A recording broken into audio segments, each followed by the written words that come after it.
Diante do vídeo aí que viralizou do Siqueira Júnior, que foi compartilhado pelo Eduardo Bolsonaro, filho do presidente Jair Bolsonaro, atacando o Caetano Veloso, porque ele disse ser a favor da liberalização, da legalização da maconha e também de outras drogas.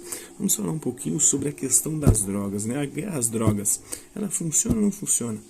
O que a gente pode aprender com essa guerra às drogas e com o seu possível fracasso ou sucesso? Vamos lá então, né? No Brasil atual, as pessoas estão ou inspiradas ou apavoradas com a chegada do Jair Bolsonaro à presidência, né? E para entender o que pode acontecer em seu governo, eu acredito haver uma história que deve ser explorada antes, porque essa é a única forma de enxergar um futuro. Nos últimos 8 anos, eu viajei pelo mundo inteiro me informando sobre a guerra às drogas e as alternativas à guerra às drogas para o meu livro Na Fissura, uma história do fracasso no combate às drogas, recém-publicado pela Companhia das Letras. Estive em lugares com as políticas mais brutais em relação a usuários, dependentes e traficantes de drogas, como o Vietnã, o Norte do México e os Estados Unidos.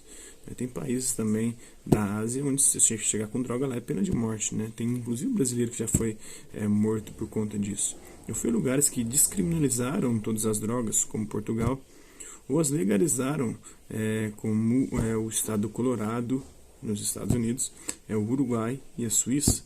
As 6 lições dessa guerra global que explicam a ascensão de Bolsonaro e o que acontecerá se ele fizer tudo o que prometeu durante a sua campanha eleitoral. A lição número 1. A guerra às drogas cria uma guerra pelas drogas. O Brasil tem mais de 60 mil assassinatos violentos todos os anos, um dos maiores do mundo. É uma quantidade, um número aí similar a de países em guerra, né? E a população está certa em se enfurecer e exigir mudanças radicais que resolvam essa catástrofe. Esta foi uma das principais razões pela qual tantas pessoas apoiaram Bolsonaro. Elas acreditavam que ele, pelo menos, falava sobre o problema da violência massiva e que tinha um plano para resolvê-la. Mas, para entender por que o plano dele não funcionará, nós precisamos, em primeiro lugar, entender o que está causando metade dessa violência. Para começar, faça um pequeno experimento mental. Imagine que você está em Chicago e decide roubar uma garrafa de vodka. Se você for até uma loja de bebidas, colocar a garrafa embaixo do casaco e os donos da loja te pegarem, eles vão chamar a polícia e a polícia virá e te levará. Assim, a loja em si não precisa usar violência, ela não precisa ser intimidadora. Eles têm o poder da lei sustentando os seus direitos de propriedade. Agora, imagine que você está em Chicago e quer roubar um pacote de maconha, ou cocaína, ou metanfetamina. Se a pessoa que te... Metanfetamina tem a série muito famosa aí, né? Breaking Bad, né? Se a pessoa que te vende a droga te pegar roubando, ela não vai chamar a polícia. Ela iria presa. Ela vai lutar com você. Ela vai te matar, na verdade. Agora, se você é um traficante, eu passei um tempo com vários deles durante o tempo da minha pesquisa, não precisa ficar comprando briga todos os dias. Você precisa estabelecer uma reputação para ser tão assustador que ninguém ousaria te desafiar. Na verdade, você precisa estabelecer o seu lugar enquanto vendedor e resistir a seus rivais através da violência.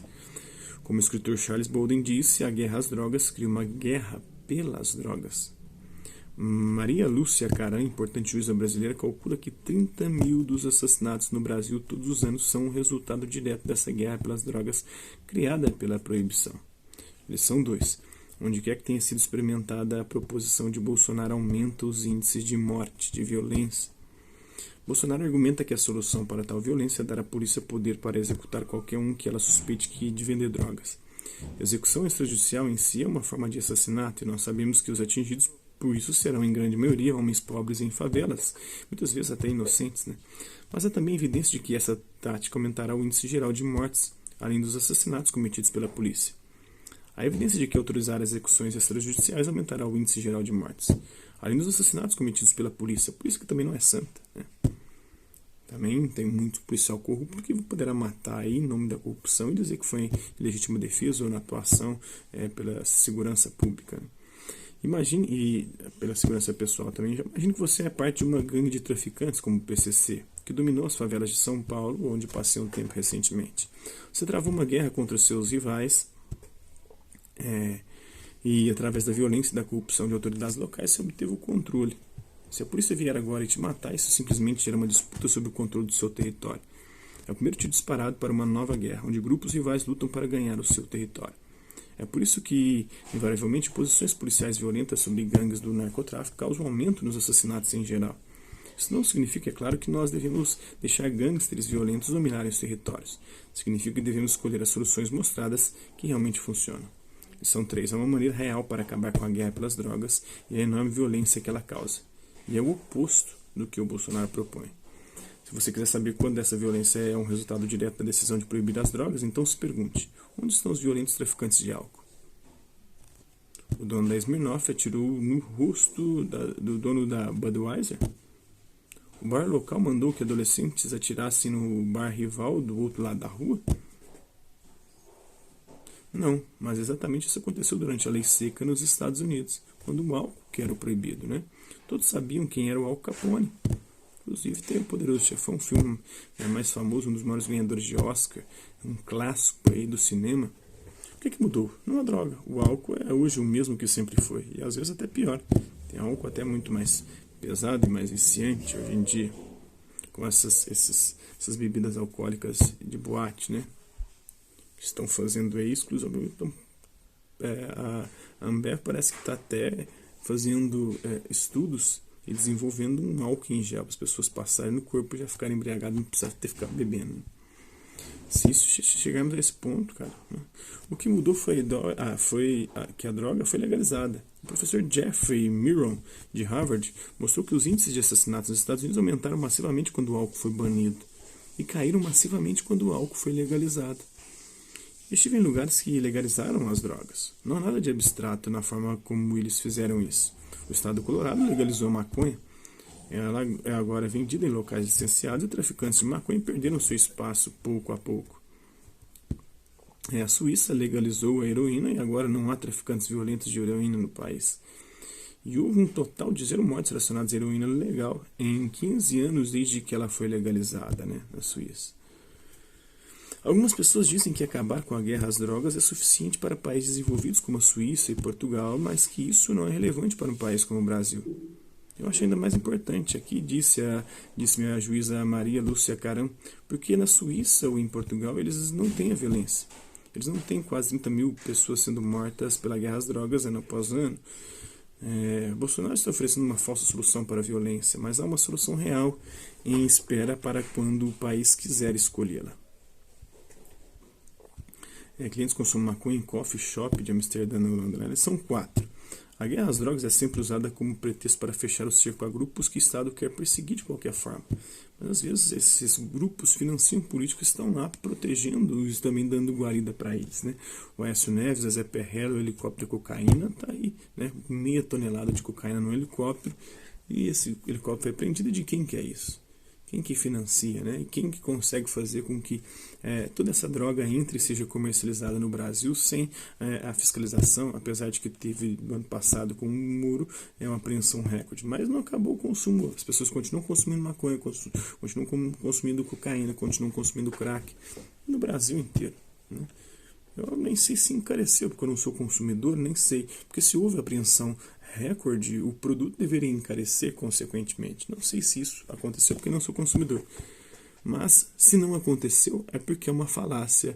O muro pode estar inflando esses dados aí para poder fazer a sua propaganda, né? Quando eu cheguei ao Brasil, peguei um táxi para o meu hotel, deixei minhas malas na recepção e fui dar uma caminhada na praia de Ipanema. A primeira coisa que um brasileiro me disse, após o motorista de táxi da recepcionista do hotel, foi dita por um homem que viu um gringo caminhando pela praia e veio confiante até mim dizendo: "E amigo, quer comprar cocaína?" Tentaram vender para mim também. Semana passada eu estava no Rio de Janeiro. O cara chegou para mim também e perguntou, né? Me achou com cara de gringo. Alguns lá me acharam com cara de australiano, outro com de italiano, outros com cara de cearense, mas sempre estrangeiro, né? Todos os dias, pessoas ricas na praia de Ipanema estão comprando e usando drogas. Não só em Copacabana, na Barra da Tijuca. No dia seguinte, eu fui ao Complexo do Alemão, uma favela não muito longe de Ipanema, e um extraordinário jovem ativista chamado Raul Santiago me acompanhou e me mostrou o lugar. Eu vi a polícia apontando armas abertamente a crianças pequenas e os vi aterrorizando a população. Eu conheci famílias de pessoas que foram executadas extrajudicialmente, tanto pela polícia quanto pelo narcotráfico também, né? Eu descobri que eles dirigem tanques pelas ruas da favela. Algumas pessoas estão usando drogas tanto em Ipanema quanto no Complexo do Alemão. Se a polícia e os militares se comportassem por um dia em Ipanema da mesma forma que eles se comportam no Alemão, seria uma das maiores manchetes do mundo naquele dia. Porque em Ipanema estão os turistas, né? Lá eles não chegam com tanque, com arma, né, intimidando a população que está ali, que consome da mesma maneira, tem tráfico ali da mesma maneira. Mas não há batida policial ali como há, né, no morro. E tem o Gabriel Monteiro, né, que é um militarzinho carioca que fica fazendo vídeo que não sabe de porra nenhuma disso, cara. Eu vi um vídeo dele, uma entrevista dele pro Rica Perrone, eu falei, cara, quanta ignorância. Ele falou que a esquerda é ignorância. Eu falei, cara, você que é um débil mental, você é um retardado total e completo, meu amigo. Vai ser burro assim lá na casa do caralho. Você não sabe nem onde passou os conceitos de direita e de esquerda, nem por onde passou o marxismo ou as próprias obras de Marx. Você não sabe de bosta nenhuma, meu amigo. Vai estudar. Você está igualzinho que o Olavo fala. O Olavo fala que as universidades brasileiras treinaram os jovens universitários a ficar repetindo chavões. E aí a direita fez a mesma coisa. E hoje tem um monte de gente que está repetindo chavões aí, que não sabe porra nenhuma, de nenhum autor mais significativo, não vai a fundo, né, nos estudos, pega só cartilha, decora algumas coisinhas e fica ali arrotando, não deixa os outros falar, não deixa ou não busca discutir com quem sabe discutir ou com quem sabe o que está falando. E aí é fácil você ganhar no grito e ganhar inscritos, né? Tem quase 1 milhão, acho que já tem 1 milhão já. E defendendo essas idiotices, essas burrices. E aqui eu estou mostrando, né, como essa guerra às drogas, esse texto aqui que é do The Intercept, mas mostrando como essa guerra às drogas é completamente falhada, né? Qual que é a diferença? As pessoas no Alemão são tão humanas e tão merecedoras de segurança e respeito quanto as de Ipanema, ou não? Por que há um duplo tratamento, uma dupla forma de tratar as coisas e a questão da criminalidade, da violência e das drogas pela polícia num lugar e no outro? Nenhum país pode impor leis de drogas contra todos que as infringem. Nos Estados Unidos, cerca de 50% da população já agiu fora da lei. Nenhum país pode aprisionar metade da população. O próprio presidente, acho que o Obama disse que chegou a usar na sua juventude drogas, né, o Michael Phelps, cara... Grandes artistas da música, como James Joplin, o Elvis Presley, tantos caras aí que usaram droga e usam droga. Vai prender 50% da população que já usou, porque isso é fora da lei, né? Nenhum país vai conseguir aprisionar isso, né? Então o que acontece? O Estado sempre usa a guerra às drogas como um pretexto para fechar o cerco contra aqueles que desejam reprimir por outras razões. Nos Estados Unidos são os afro-americanos, né? Os latinos também e os pobres. No Brasil é a população das favelas e das periferias. Bolsonaro já expressou seu desprezo por eles, dizendo que as mulheres de lá não são nem boas para a reprodução mais. Agora a guerra às drogas fornece um pretexto para aterrorizar essas pessoas. Certo dia eu estava sentado no centro de uma favela, chamada Maré, bebendo Coca Zero, né, com uma jovem ativista de lá chamada Maíra Gabriel Anhorn. Ela me explicou que seu grupo de ativistas locais consiste basicamente em um grupo de pessoas da própria favela da Maré estavam tentando provocar mudanças, explicando para as pessoas que elas têm direito à segurança. A população entendia muito bem que a educação era um direito, que a saúde era um direito, mas quando se tratava de segurança, ser também um direito, eles se perdiam. Eles haviam sido ensinados durante todas as suas vidas que essa insegurança generalizada, essa violência extrema eram necessárias, como parte da guerra às drogas. O Estado tinha que travar uma campanha massiva de violência, era necessário.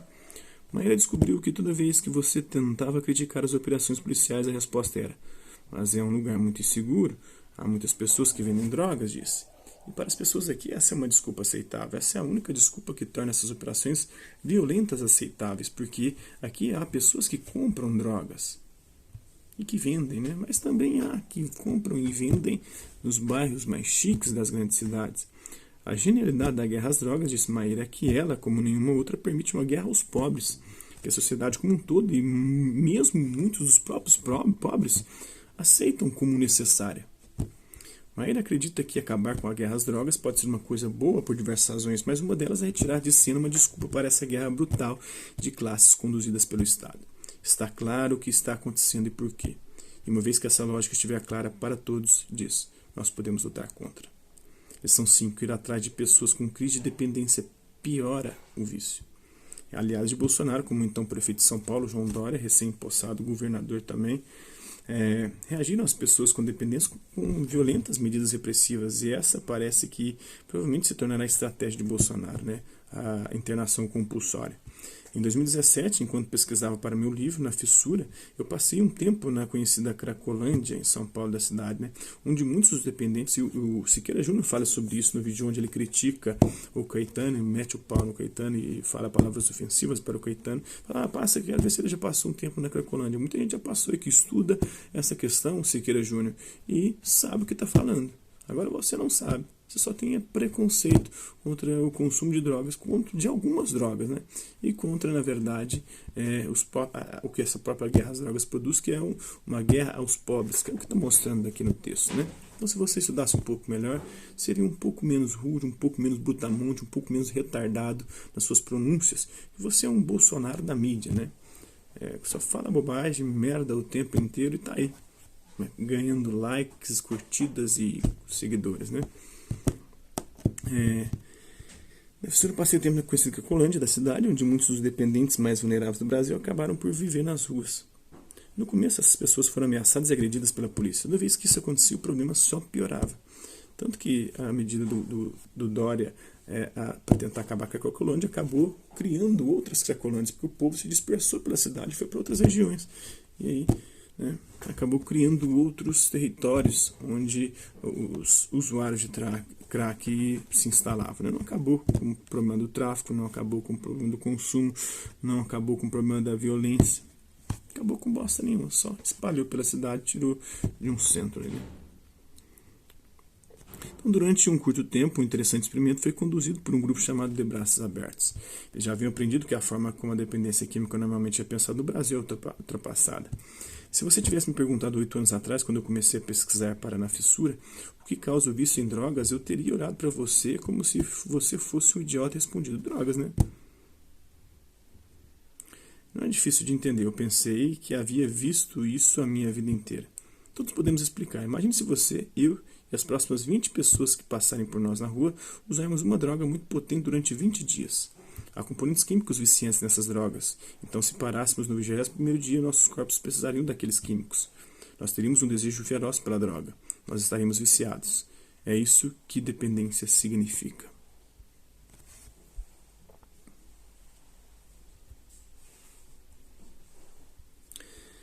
Uma das formas em que essa teoria foi estabelecida pela primeira vez foi através de experimentos com ratos. Introduzido no pensamento norte-americano nos anos 80 em um famoso cartaz da Partnership for a Drug-Free America, uma parceria para uma América sem drogas, você deve se lembrar, o experimento é simples: coloque um rato em uma gaiola sozinho com 2 garrafas de água. Uma contém apenas água, a outra contém água misturada com heroína ou cocaína. Quase todas as vezes que esse experimento é feito, o rato fica obcecado com a água drogada e segue voltando para beber mais e mais até acabar morrendo. O cartaz adverte: apenas uma droga é tão viciante que 9 entre 10 ratos de laboratório as usam. E usam, até que morrem. Ela se chama cocaína e pode fazer o mesmo com você. Mas, nos anos 70, um professor de psicologia em Vancouver, chamado Bruce Alexander, percebeu algo de estranho nesse experimento. O rato é colocado na gaiola completamente sozinho. Ele não tem nada para fazer exceto usar das drogas. O que aconteceria, ele se perguntou, se tentássemos de forma diferente. Então o professor Alexander construiu o Parque dos Ratos. É uma atraente gaiola onde os ratos teriam bolas coloridas, a melhor comida de ratos, túneis para passear e vários amigos, tudo o que um rato da cidade poderia querer. Alexander queria saber o que aconteceria. No Parque dos Ratos, todos os ratos obviamente provaram a água de ambas as garrafas porque eles não sabiam o que tinha dentro delas. Mas o que aconteceu em seguida foi surpreendente. Os ratos com vidas boas não gostavam da água drogada. Eles a evitaram, consumindo menos de 1/4 do que os ratos isolados haviam consumido. Então é a solidão da cidade grande, o individualismo que leva as pessoas ao consumo das drogas, né? A falta de perspectivas, a falta de oportunidades. Eles a evitaram, consumindo menos de 1/4 do que os ratos isolados. Nenhum deles morreu, enquanto todos os ratos que estavam sozinhos e infelizes se tornaram usuários frequentes. Nenhum dos ratos que tinham um ambiente feliz em torno de si o fez. A menor maneira de reduzir o vício seria diminuir a dor profunda que os dependentes químicos sentem, né? Há diversos exemplos humanos que mostram o mesmo princípio. Isso me fez perceber o oposto da dependência é a conexão. fazer com que as pessoas se conectem, se liguem e tenham oportunidades de lazer, de entretenimento e de criação, de ócio criativo, como diz o Domênico De Masi, né? Após descobrir isso, a organização de Braços Abertos argumentou que a punição aumenta a dor e, portanto, a dependência, que na verdade a melhor maneira de reduzir o vício seria diminuir a dor profunda que essas pessoas sentem.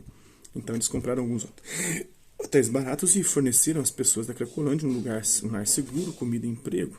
Em vários casos, pela primeira vez em suas vidas. A melhor pesquisa sobre isso mostrou que, como resultado, 65% deles reduziram o seu uso geral de drogas.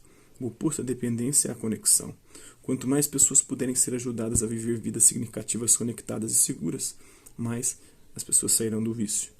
E logo quando o experimento de Braços Abertos estava tendo resultados promissores, assim como havia tido em outros lugares ao redor do mundo onde havia sido experimentado, de Vancouver a Lisboa, Dória foi eleito e decidiu acabar com tudo. Ele enviou a polícia para agredir os residentes e demoliu um prédio com 3 pessoas dentro. Como resultado, o problema da dependência química em São Paulo está mais fora de controle do que nunca. Lição 6. O Brasil pode fazer escolhas melhores. A única coisa que pode ser dita em defesa da guerra às drogas é que os Estados Unidos realmente deram a ela uma oportunidade justa. Eles gastaram trilhões de dólares. Eles o fizeram por 100 anos. Eles mataram centenas de milhares de pessoas e destruíram países inteiros, como a Colômbia. Eles aprisionaram milhões dos seus próprios cidadãos e qual que é o resultado? Eles têm a pior violência armada no mundo depois do Brasil. Eles têm a pior crise de dependência química no mundo. E eles não conseguem nem manter as drogas fora de suas prisões, nem dentro das prisões, né? Sob o governo de Bolsonaro, parece que o Brasil vai de novo copiar lugares que falharam desastrosamente, como os Estados Unidos. Mas há uma alternativa. O Brasil poderia começar copiando lugares que deram certo. Por exemplo, Portugal. Portugal descriminalizou todas as drogas e transferiu o dinheiro usado para destruir a vida das pessoas de forma a ajudá-las a reconstruir as suas vidas. Desde então, houve uma grande queda nos índices de dependência de overdose. Você não precisa ser evidente para saber o que a proposta de Bolsonaro vai fazer com o Brasil, né? Em todos os lugares onde a guerra às drogas foi superada, eu vi o mesmo padrão. De primeira, extremamente controverso, as pessoas pensam que é loucura, então elas veem os resultados.